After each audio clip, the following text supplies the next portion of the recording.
Are you an overachiever or an underachiever? For a while there, I was thinking I was an underachiever, and then I had to reevaluate everything that I was doing. So stick around and let's find out whether you're an underachiever or an overachiever.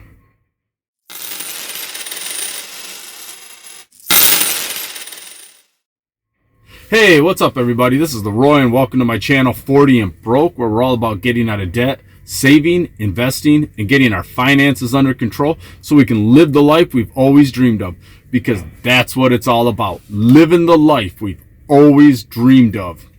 What I was saying was, for a while there, I was thinking I was an underachiever. There's a saying that you are the average of the 5 people you hang out with the most. The majority of the time I spend on YouTube, and the people I watch on YouTube, they're go-getters. A lot of them are entrepreneurs. They're business builders. I mean, you've got people on here that even in the budgeting community, they're making savings challenges. They've got Etsy shops. They've got side hustles. They've got side businesses.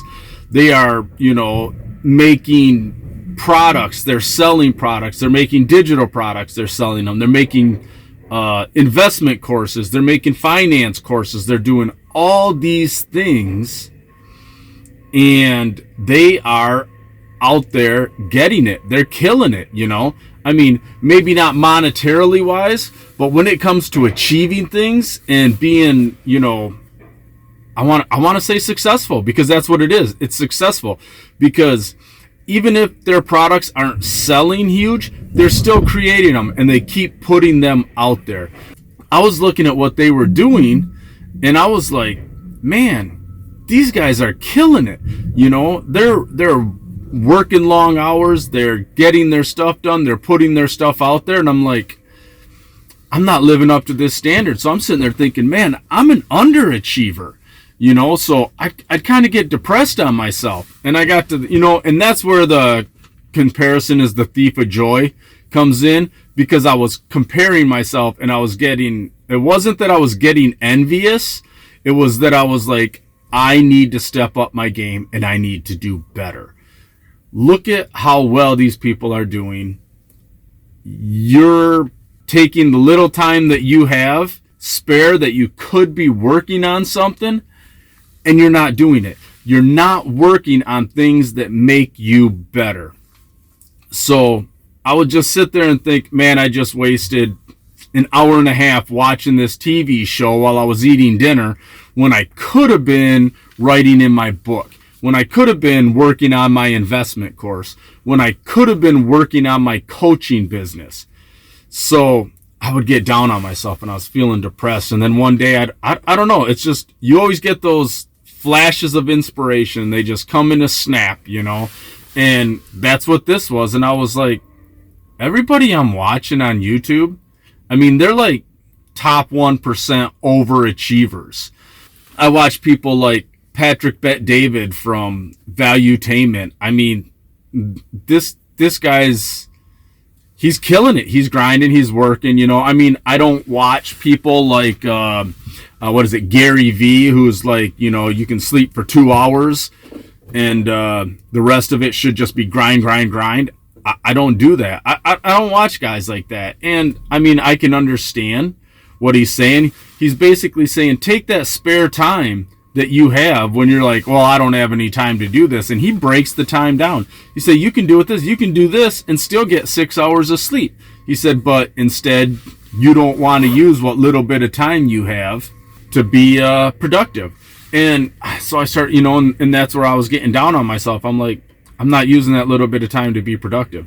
But at the same time, once I step back, the problem was I couldn't see the forest through the trees. And for years, that saying escaped me. I'm like, what does that even mean? You can't see the forest through the trees. And it's like, the forest is the big picture. The trees, they're individuals. So instead of seeing the big picture, which was the beautiful forest, all I'm seeing is 10,000 different trees in front of me that's blocking my view, that's slowing me down, that won't let me, on my path, on my trail where I want to go. Then I started thinking, okay, like I said, everybody I'm watching, they're overachievers. They're all grinding, they're hustling, they're doing it, they're hitting it. And I'm like, I'm not hitting it like that. I'm not grinding like that. But then I look around at a lot of the people that are in my life, and I want to say in my not my YouTube world, but in my actual immediate surroundings, none of them are doing what I'm doing. Some of them, I do know some people that have started little small businesses and they make stuff and they make crafts and stuff like that.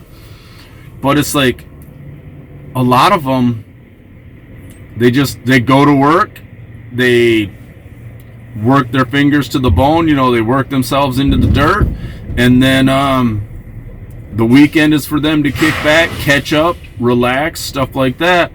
And don't get me wrong, I try to relax on the weekends also, but I also want to be able to get some stuff done. And like the other day, I had a day off, and instead of sleeping, I actually kind of got up early and then spent the entire day doing nothing but writing in my new book, my next book that I'm writing. And then I looked up other things and for things that I want to do.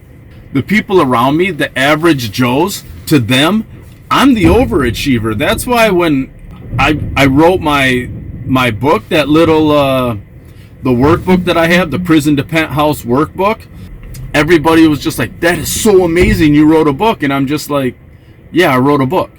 I didn't see it as a big deal, because everybody I watch on YouTube, they all have books. I mean, Mommy Trader has several books. Tasha from Mind Your Money has several books.